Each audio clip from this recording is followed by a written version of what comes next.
Assalamualaikum warahmatullahi wabarakatuh. Hari ini bertepatan dengan hari Senin tanggal 8 Mei 2023. Saya Baik Sri Wahyuni, guru SMA Negeri 1 Wanasaba, akan melakukan suatu supervisi pembelajaran di kelas menggunakan pendekatan coaching.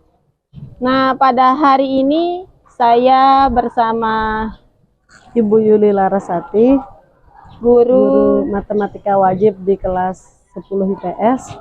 Ya, baik Ibu Laras, sebelum kita melakukan suatu supervisi kelas, ada hal yang mau kita perjelas dalam pertemuan kita kali ini. Baik, untuk pembelajaran hari ini, Ibu Yuli akan melakukan pembelajaran di kelas 10 IPS. Kelas 10 IPS. Matematika wajib Ya. Berapa jam pelajaran, Bu Guru? 2 jam pelajaran. 2 jam pelajaran. Kita mulai jam berapa, Bu Guru?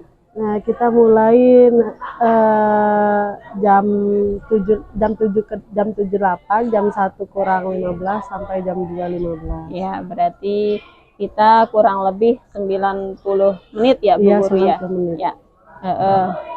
Jadi di sini di saat kira-kira tujuan pembelajaran hari ini itu tentang aturan sinus dan aplikasinya pada kehidupan sehari-hari. Ya, baik, aturan sinus dan aplikasinya dalam kehidupan sehari-hari.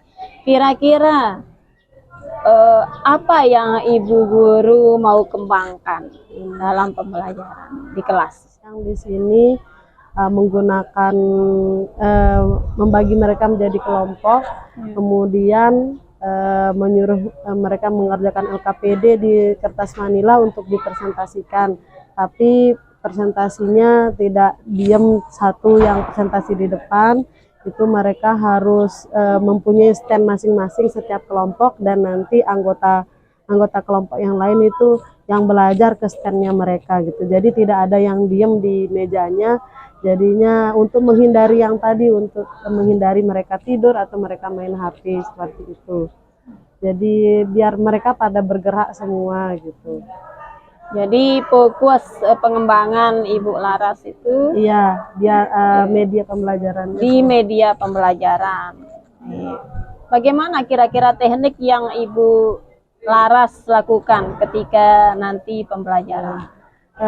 Sebelumnya Tiang pakai flip model classroom, jadi kelas terbalik, mereka harus belajar sendiri dulu di rumah. Jadi jelas Tiang harus mempersiapkan video pembelajaran untuk mereka belajar di rumah sama pretestnya mereka. Kemudian nanti di sekolah Tiang tinggal melihat hasil pretestnya. Dari situ kita bisa lihat anak-anak itu kurangnya di mana materinya. Setelah itu baru Tiang tajamkan materinya, kasih lagi Tiang yang menjelaskan mereka materinya, dan mereka silakan boleh menanyakan apapun yang mereka belum ketahui. Setelah itu baru mengerjakan LKPD biar lebih mantap lagi. Setelah mengerjakan LKPD, mereka harus seperti yang Tiang bilang tadi, mengerjakan di LKPD-nya itu di kertas manila, biar kreativitasnya mereka itu dikeluarkan gitu ya. Itu harapannya juga gitu. Kenapa pakai kertas manila? Terus yang kedua, setelah itu baru mereka presentasi di standnya masing-masing gitu. Jadi presentasinya samaan tapi di stand masing-masing. Mereka yang keliling alias bergerak, jadi bukan diem aja gitu. Untuk menghindari yang tadi tidur atau mereka main HP sendiri gitu. Terus setelah mereka diskusi presentasi, baru yang post test. Post test itu untuk mengukur kemampuan mereka, perubahan hasil belajar dari pretest ke post testnya. Setelah mereka dijelaskan, setelah mereka diskusi, setelah mereka presentasi gitu. Dan terakhir ditutup sama refleksi pembelajaran kita di kelas gitu. Mungkin ada hal apa yang harus diperbaiki atau ditingkatkan lagi. Oke. Terima kasih banyak Bu Laras. Jadi kita akan lakukan suatu observasi hari ini langsung ya. Berarti kita sudah selesai untuk pra observasinya, kurang lebih kita di 20 menit. Berarti sisanya kita lakukan observasi. Berarti 90 menit kurang 20 menit, berarti kita sisa waktu 70 menit. Berarti ya nanti untuk 15 atau 20 menitnya kita gunakan untuk pasca observasi. Oke. Demikian kami akan lanjutkan di sesi untuk observasi di dalam kelas. Terima kasih Bu Laras. Ya, sama.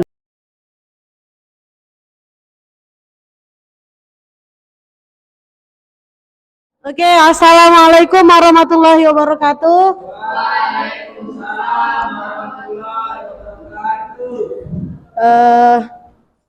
Pertama, Bu Guru ingat dulu kegiatan kita yang kemarin, kan kita sudah kalian sudah membuat LKPD-nya. Berarti pertemuan kali ini kan kita mau presentasi ya, gitu ya. Jadi di sini ada 3 kelompok, jadinya ini kelompok 1, ini kelompok 2, dan ini kelompok 3. Jadi diingat alur diskusi kita gitu. Jadi setiap kelompok punya stand masing-masing. Ini stand kelompok 1, anggotanya ini ya. Stand kelompok 2 dan stand kelompok 3. Seterusnya nanti berarti ada 1 orang yang diam di standnya, 2 orang, nanti dia yang bertugas untuk menjelaskan ke orang-orang yang datang. Sisanya dia harus keliling ke kelompok yang lain, pertama untuk belajar, yang kedua untuk menanyakan hal apapun yang tidak dimengerti, terus nanti dijelasin sama orang yang ada di stand tersebut gitu ya. Oke, sebelum itu seperti biasa kita yel-yel dulu. Setelah itu harus siapin yel-yelnya ya. Yel-yel sebagai ice breaking kita. Udah, yang kedua baru kita mulai diskusi. Setelah diskusi kita post test. Kemarin ada pre-testnya, berarti sekarang ada post testnya. Jadi setelah diskusi nanti kita ulangan harian yang dibahas tentang yang ini ya. Paham ya? Jadi silakan yang belum ngerti atau kurang ngerti pemahamannya ditanyakan ke teman-temannya. Kalau belum paham lagi bisa ajak Bu Guru diskusi di presentasi teman kalian. Paham ya? Biar nanti waktu kalian post test nggak ada yang lagi yang nggak bisa. Materinya sama aturan sinus gitu ya. Aturan materinya nanti yang kalian presentasi aja, yang keluar jadi soalnya. Paham nggak nih? Oke, seperti biasa. Berarti ingat nanti kalian harus punya penilaian sendiri yang mana menurut kalian presentasi yang paling bagus, hasil yang paling bagus, yang paling kompak juga ya. Nanti kalian yang nilai selainnya Bu Guru gitu. Kelompok 1 sudah siap ke yel-yelnya juga? Kelompok 1 udah siap yel-yelnya? Kelompok 2 siap? Kelompok 3 siap yel-yelnya? Siap ya? Oke. Kelompok siapa duluan? Kelompok 1 ya. 1 silahkan di standnya biar kita cepat mulai. Ayo. Kanan deh.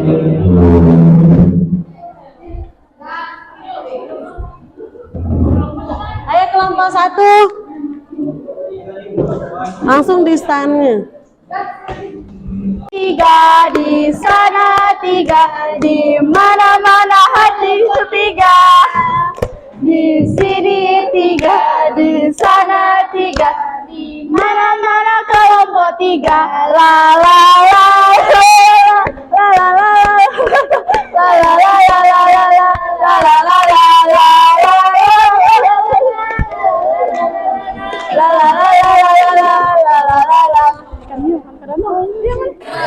dikalikan dari mana hasil 1/2 ini sin 45 jadinya hasil 1/2 kan 2 lagi turun sama hasil 1/2 kan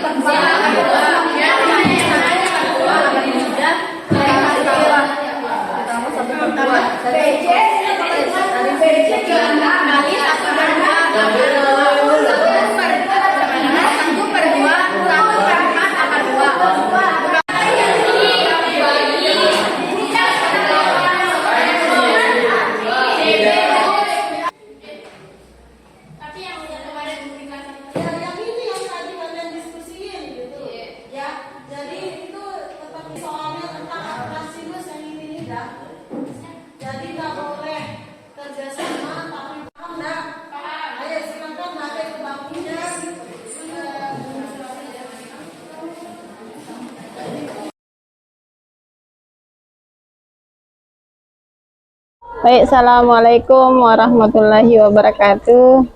Saya Baik Sri Wahyuni, guru SMA Negeri 1 Wanasaba, calon guru penggerak angkatan 7. Nah, saat ini kami baru selesai melakukan suatu observasi di dalam kelas, yaitu melakukan supervisi di dalam kelas bersama rekan saya, Ibu Yuli Larasati, ya.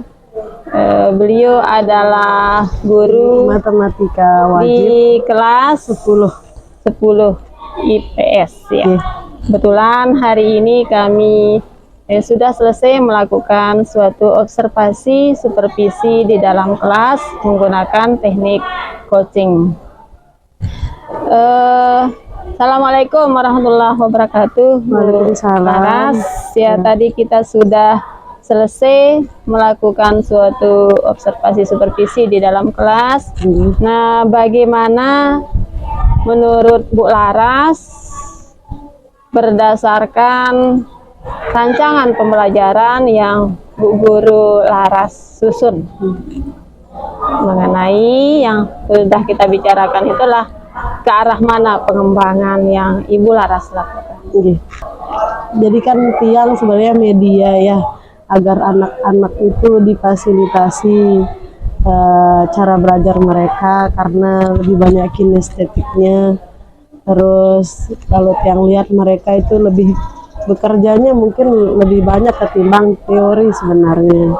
Jadi tadi kan mereka mengerjakan LKPD di kertas manila, kemudian mereka harus presentasikan gitu, tapi presentasinya yang tidak diam gitu, yang bukan yang diam, tapi mereka harus keliling. Dari tadi setelah melakukan proses pembelajaran tentu masih ada kurangnya lah gitu, banyak kurangnya gitu. Mungkin ini untuk diri Tiang sendiri gitu ya, diperbaikinya di pembelajaran nanti gitu. Kalau Tiang memakai metode ini berarti saya akan lebih hati-hati di sini gitu. Soalnya tadi yang lihat ada beberapa siswa memang ikut keliling gitu, tidak jadi tadi kan memang tujuannya biar mereka itu tidak main HP, tidak tidur waktu orang-orang presentasi. Tercapai sih mungkin ya, tidak tidur, tidak main HP, cuman kurang kesadaran diri untuk benar-benar untuk ingin tahu tentang hasil kerja temannya gitu. Mungkin itu sih tadi. Dan karena mereka keliling gitu, tidak diam kesini, jadinya Tiang melihat agak gimana ya, kurang fokus mungkin ya Bu Guru ya kalau Tiang sih. Jadinya mungkin kalau mau pakai ini lagi, kelompoknya Tiang akan banyakkan gitu. Jadi tadi itu cuma 3 kelompok, jadi kesannya cuma ini dia cuma kesini, jadi banyak main-mainnya, banyak ngobrolnya. Mungkin kalau dia banyak kelompoknya, jadi kesannya tidak akan numpuk di satu kelompok gitu. Jadi karena banyak stand yang akan dia kunjungi seperti itu. Terus yang kedua tentu Tiang sebagai guru harus lebih bekerja keras lagi gitu, karena mereka tidak bisa diam. Jadi Tiang tidak harus benar-benar melihat, benar-benar harus mengawasi mereka gitu, biar mereka benar-benar untuk belajarnya, bukan cuma bergerak ke sana kemari aja gitu sih. Dan namanya juga anak-anak gitu, kalau bukan dari kesadarannya tuh susah banget gitu. Jadi kita yang sebagai guru harus benar-benar menuntun gitu, ayo nak ini, ayo nak ini gitu. Kalau kita diem, mereka juga diem gitu. Kalau jangan seperti ini. Iya, terima kasih Ibu Laras. Jadi di sini kita sudah temukan ya, artinya kita melakukan suatu refleksi terhadap pembelajaran yang sudah kita lakukan.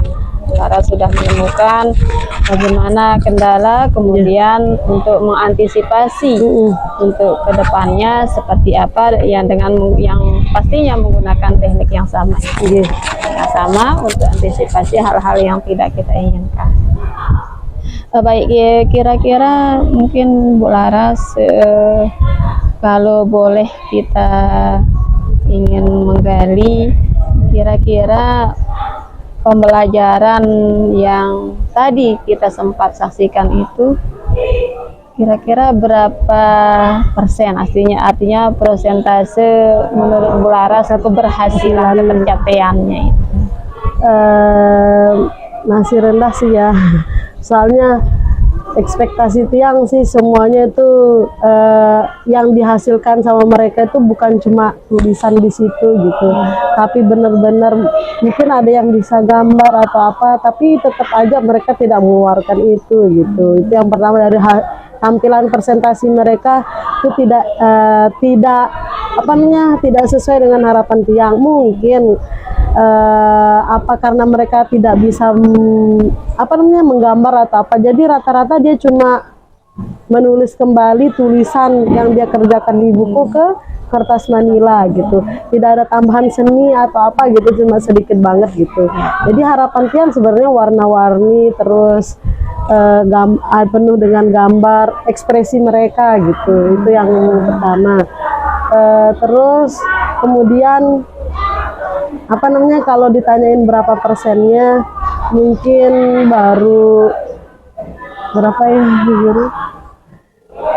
Masih 60% lah gitu ya, masih banyak yang harus, karena mungkin begini, ini kan 2 jam Bu Guru, 2 jam kemarin dia ngerjakan LKPD, tetapi mereka tidak selesai, makanya dia mengerjakan di rumah gitu. Nah kalau di rumah sudah gimana ya, tidak mengerjakan dengan teman-temannya lagi kalau yang lihat, jadi satu gitu yang mengerjakan.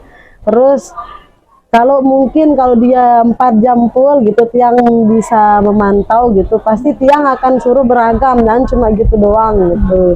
Jadi itu sih kendalanya. Kalau dia 4 jam mungkin penuh gitu, proses pembelajarannya itu jangan terpotong-potong gitu. Jadi kemarin bawa pulang dikerjain di rumah, terus balik lagi pertemuan keduanya selanjutnya di hari berikutnya untuk presentasi kayaknya.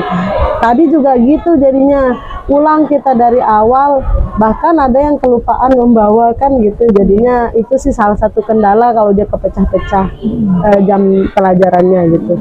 Sebenarnya Tiang maunya utuh juga gitu, jam pelajarannya tukul, misalkan 4 jam langsung sampai saya refleksi gitu. Jadi Tiang juga tahu, oh iya begini, oh iya mereka juga tidak akan setengah-setengah gitu ngerjainnya, pasti tidak maksimal gitu. Karena kalau sudah pulang anak-anak beda lagi dah fokusnya gitu. Ya mungkin itu saja, berarti di sini kita kan waktu kita di sana bagian yang akan kita kembangkan kan kinestetiknya juga kan ya, berarti di sini dari kalimat Ibu Laras berarti ada yang harus kita tingkatkan, terutama di kinestetik ya, kalau kita hilap saya. Baik Bu Laras, terima kasih banyak atas waktu yang sudah Bu Laras berikan kita peluang untuk kita diskusi sedikit tentang bagaimana supervisi kita di hari ini. Sekian dari saya untuk supervisi kelas. Terima kasih. Assalamualaikum warahmatullahi wabarakatuh. Waalaikumsalam warahmatullahi wabarakatuh.